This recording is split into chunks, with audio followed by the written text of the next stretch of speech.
Alright, yes, oli ku Glosh TV nga bulijjo nateera njagala kubanga nkubuuzaako muganda wange gwe wenna atugoberera wano ku mukutu gwaffe gwa YouTube nti wasiibye otya ogamba otya kasubire oli bulungi. Nateera nkujjukiza nti nja kusaba muganda wange genda wansaawo osubscribinge olikinge ateera osharinge still osobola okomentinga okusinzira ku vidiyo eno nga oba okoze ki nga woba ojabe. Nateera nyongera okubanga nkujjukiza gwe wenna eyandyetaaze okubanga olanga naffe aba Glosh TV osobola okubanga otunoonyako kanamba kaffe ak'essimu 0750 312083 oba 0750 312083 ojja kubanga osobola okubanga otufuna tujja kubanga tukulangira bizinesi yo osobola okubanga naawe ogikuba abantu mu maaso.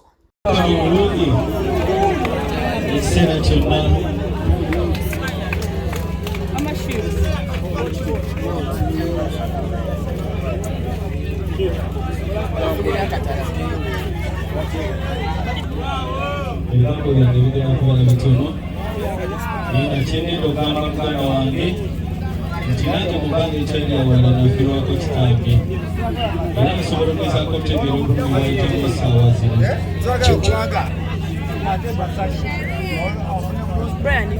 ziringa z'abaana byabufuzi.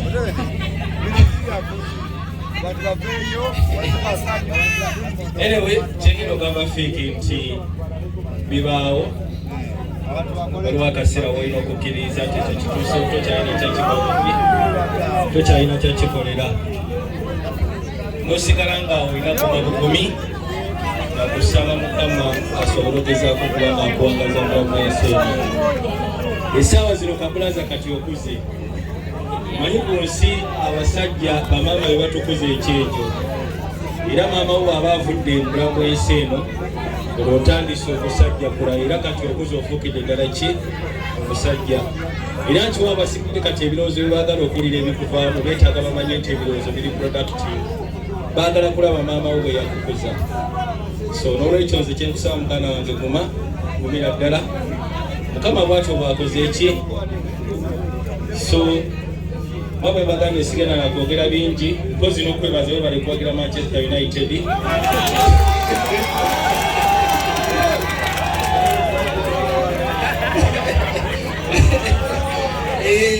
manyi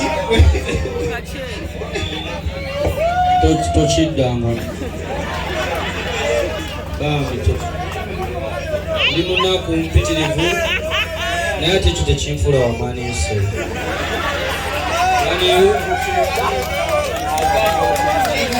sijagalira ddala okuva ku ntobo y'omutima gwange.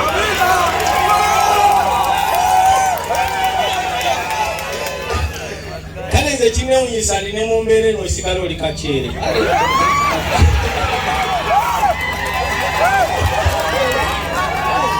Naye nga ndira muganda wange DJ Shil mbadde nsaba abeeko ebigambo ebitono byayogera wangi. Yes, mukasana kano katulekere ekyakulisa kano ketulekera kanako ngenda basaba oba okimanyi tuweza 18 nakweyongerayo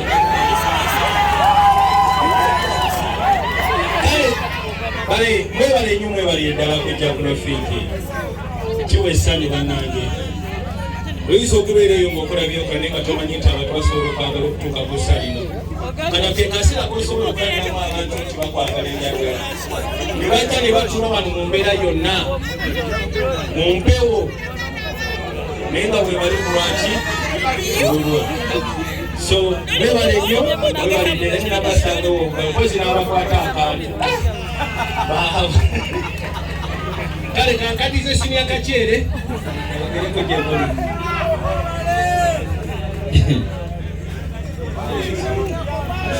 Kankawe Shil. Shiutonula keno. Kamera. Mwebale kujja ku Rafiki mwena bannange bali ddala. Kyesobola okugamba fiiki nganze.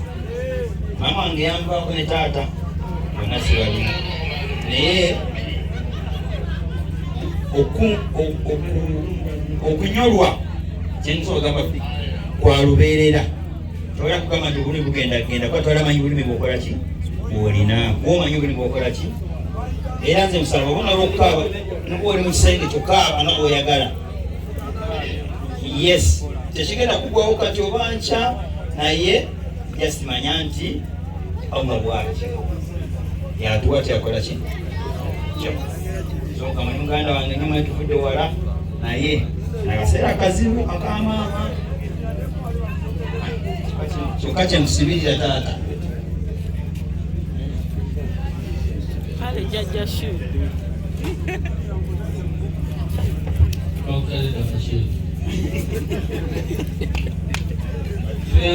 tuyanzege ngongereyo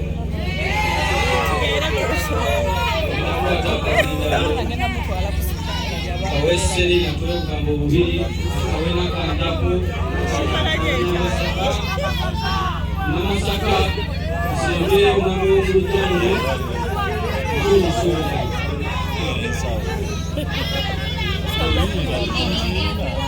abali eno temulaba ate abali wano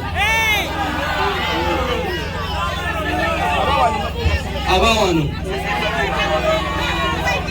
ate abali mu tenti eri nabo tebalaba tenti wansi banamawulire tukose tenti eno ne wano wewati ne wano wewati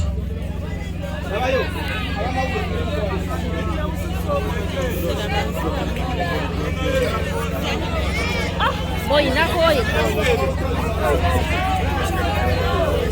Celine, you're good? Let's go.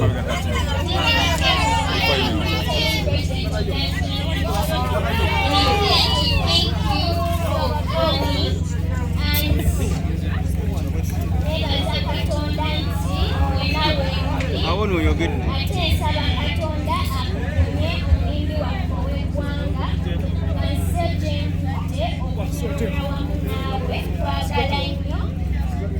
May the Lord bless you and give you whatever you want. Thank you. Celine tweyanzeke tuyanze Celine tukwasa omuzinda w'oma nakanjako oyawo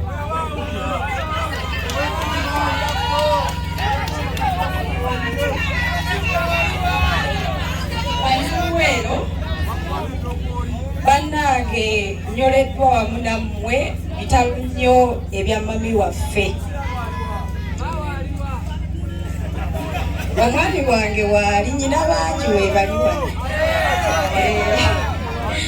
naye nga kaseera kannaku ngambye kankiikirire baganda bange kuba batuuka nkya balina sho gye bali bagenda kutuuka nkya abatuli bulala famire naye omwami oyo nze kanfukamire mwebaze mwami Fiiki webale tubeererawo mu buli mbeera yonna buli sheebaawo ne tugamba taata jangu bambi otubeererewo Fiiki family katatweganyangako bambi taata tweyanziza nnyo tweyanzege tunyula wamu naawe omwoyo gwa maama Mukama agulamuza ekisa mu ddiini eyaffe ey'obukatuliki tugamba nti ayi Mukama amuwe ekisuula ekitaggwaawo n'ekitangaala eky'olubeerera kimwakire atebenkere mirembe amiina bannaye siina bigambo bingi naye nsaba omwoyo gwa maama Mukama agulamuza ekisa nsigadde nze maama Nakanjako okuva mu tuli bulala famire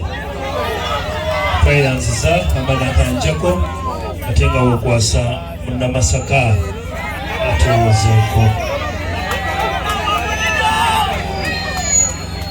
balamusizaako akungubazi bannaffe